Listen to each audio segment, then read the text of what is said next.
Hola, hola, ¿cómo están? Soy la maestra Nancy y en este video hablaremos sobre el teorema de Pitágoras. El teorema de Pitágoras es una herramienta que se utiliza únicamente para triángulos rectángulos, así que tenemos que hacer un pequeño recordatorio de lo que es un triángulo rectángulo. Recuerden que ya habíamos hablado que los triángulos se clasifican por sus lados y por sus ángulos. Por sus lados en equilátero, isósceles y escaleno. Y por sus ángulos, en acotángulos si tiene sus tres ángulos agudos, obtusángulos si tiene un ángulo obtuso y rectángulos si tiene un ángulo recto o un ángulo de 90 grados. En un triángulo rectángulo se llaman catetos los lados que forman el ángulo recto e hipotenusa el lado más largo, el que está frente al ángulo recto. Por convención o porque ya así quedamos, los catetos suelen denotarse con las letras A y B, indistintamente si la B está en el otro lado, eso no importa, pero la hipotenusa siempre se llama C. Según el teorema, entonces, la suma de los cuadrados de los catetos es igual al cuadrado de la hipotenusa. Vamos a ver lo que esto significa.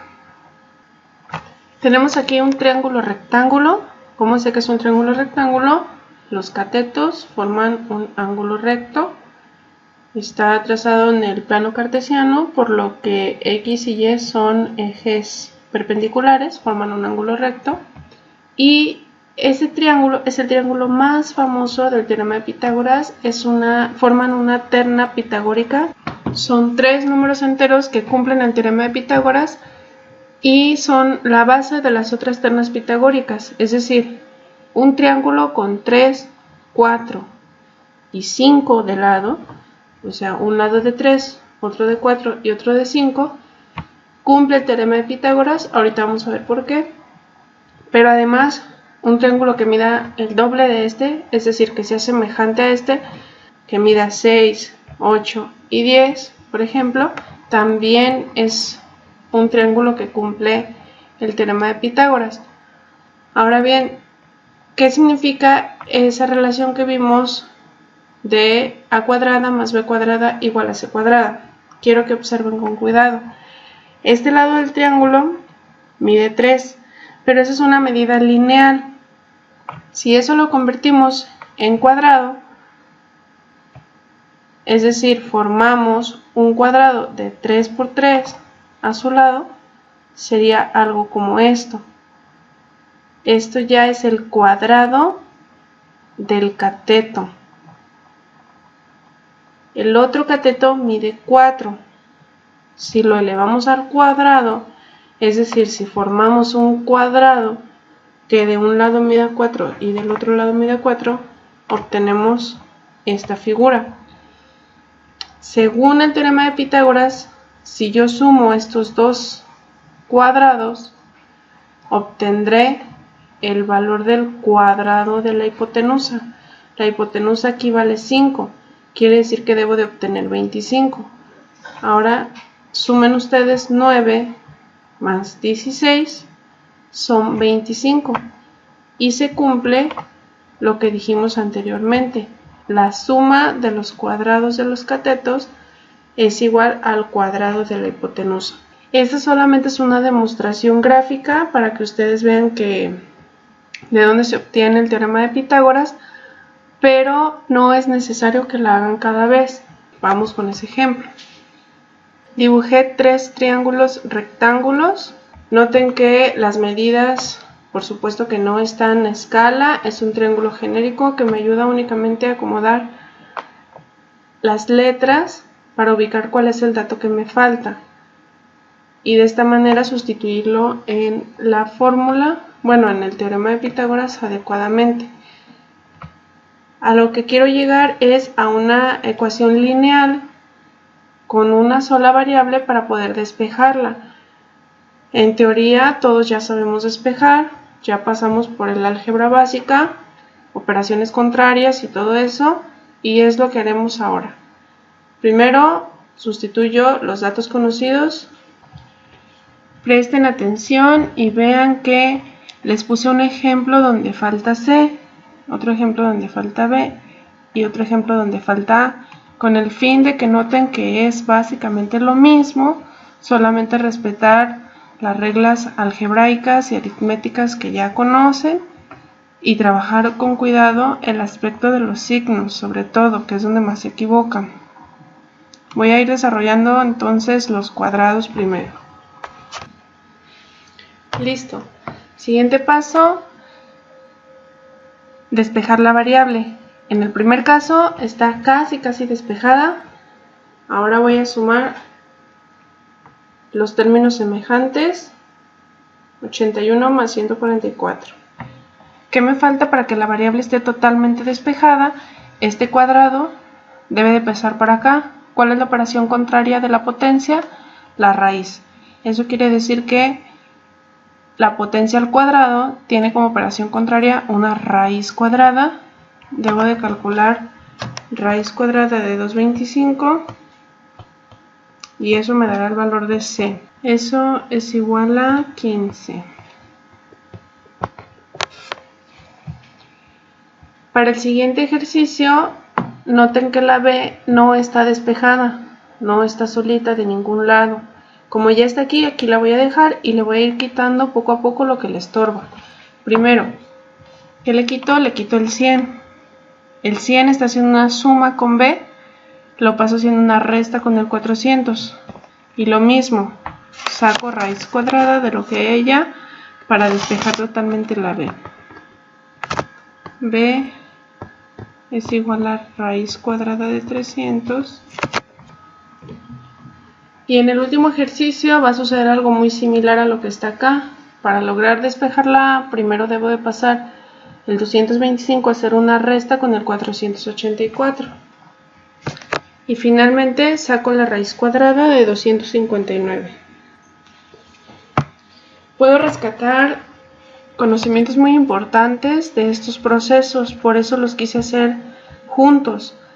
Cuando el dato que me falta es la hipotenusa, como es el dato más grande, siempre voy a realizar una suma de cuadrados para que al sumarse se haga más grande.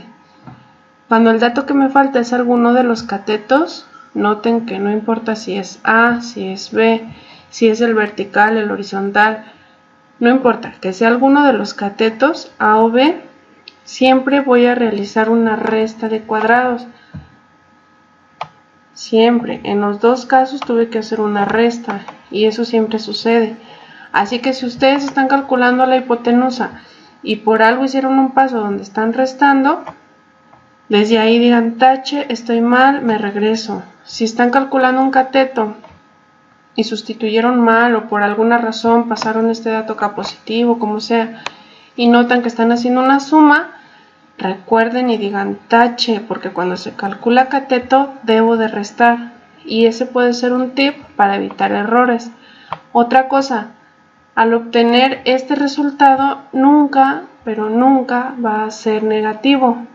Si por algo ustedes lo acomodaron mal, al contrario, digamos, o no sé, cometieron un error de ese tipo y les da aquí en este punto una raíz negativa, otra vez piensen, no tache, porque no puedo sacar raíces negativas, en algo me equivoqué, y revisen su proceso. Vamos con otro ejemplo, pero esta vez un problema aplicado. El problema dice así: una escalera de 5 metros de longitud está apoyada sobre la pared, como se muestra en la imagen. Ahí está la pared y la escalera apoyada. La escalera mide 5 metros de longitud y está apoyada en la pared. El pie de la escalera está a 2 metros de la pared. Aquí es importante que tengan cuidado con los términos. El pie de la escalera. Obviamente las escaleras no tienen pies, pero imagino que el pie de la escalera es el punto que toca el suelo, así como nuestros pies tocan el suelo. Ese es un error muy común, que confundan los datos, si ese valor lo pongo en la pared, si ese valor lo pongo en el suelo. Lean con cuidado, por favor. El pie de la escalera está a 2 metros de la pared. Quiere decir que de aquí a aquí mide 2 metros. Y la pregunta es, ¿a qué altura? Obviamente no puedo poner el 2 aquí porque me está preguntando a qué altura se apoya la parte superior de la escalera en la pared. Me está preguntando que esta parte superior de la escalera, ¿qué tan alto está? Ok, voy a hacer el cálculo. Yo creo que no es necesario decirles que va a ser con Pitágoras porque visualizo el triángulo rectángulo tomando en cuenta que la pared y el suelo formen un ángulo de 90 grados. A veces este dato se asume más que se mida o se calcule. Si yo estoy parada, aunque no, digamos, no tengo una postura tan recta como tal, asumo que formo un ángulo de 90 grados con el suelo. Va, entonces, le llamaré aquí A, aquí B y aquí C. Quizás tú decidas llamarle aquí B y de este lado A. Eso recuerden que no importa. Lo único que importa es que C siempre sea la hipotenusa.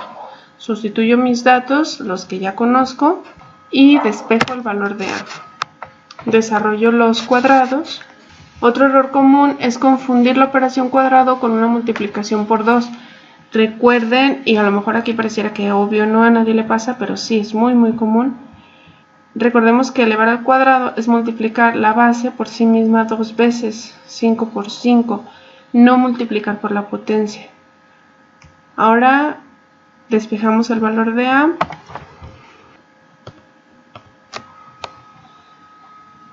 Y obtengo que A es igual a la raíz de 21, lo que da 4.58 metros, con algunos otros decimales, por ahorita con 2 es suficiente. Si estoy trabajando en metros y metros, aquí no es necesario colocar todas las unidades, basta con que coloquen los números. Pero si uno de estos datos están en centímetros y otros en metros, habrá que convertirlos a la misma unidad para posteriormente hacer el procedimiento con el teorema de Pitágoras. No podemos hacer estas operaciones con unidades revueltas. Y bien, esto ha sido todo. Espero que les ayude, que les sirva el video, que lo entiendan.